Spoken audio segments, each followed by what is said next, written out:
కొన్ని పుష్ప 2నే ఎగ్జాంపుల్ తీసుకుందాం. సరే 1000 కోట్లు అంటే 1000 కోట్లు నిజంగా ప్రొడక్షన్ కాస్ట్ ఎక్కడ అవుతుందండి? మరి అంత పిచ్చోళ్ళమా?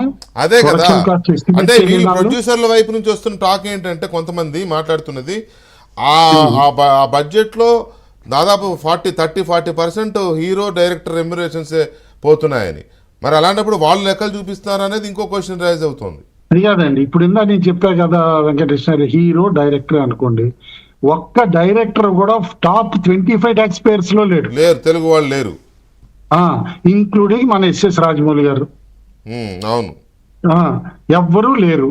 మరి నిజంగా సుకుమార్ గారికి అంత ఇచ్చారో, లేకపోతే రాజమౌళి గారికి అంత ఇచ్చారు, శంకర్ గారికి ఇంత ఇచ్చారు అని అంటే హీనాతి హీనంగా ఒక 30% ట్యాక్స్ కడితే వచ్చిన రెవెన్యూలో వైట్ లో వచ్చిందంటే 28 కోట్ల కంటే ఎక్కువ కట్టిన వాళ్ళు ఎంతమంది ఉండాలండి మన దగ్గర? అవును. ఎందుకంటే నేను 15% చెప్తున్నాను. అంతకంటే కాబట్టి ఇవన్నీ కూడా కాకి లెక్కలు మానేయాలండి. ఇక నుంచి కాకి లెక్కలు ఇట్లా చెప్తా ఉంటే గనక దొరకటం తేలిక.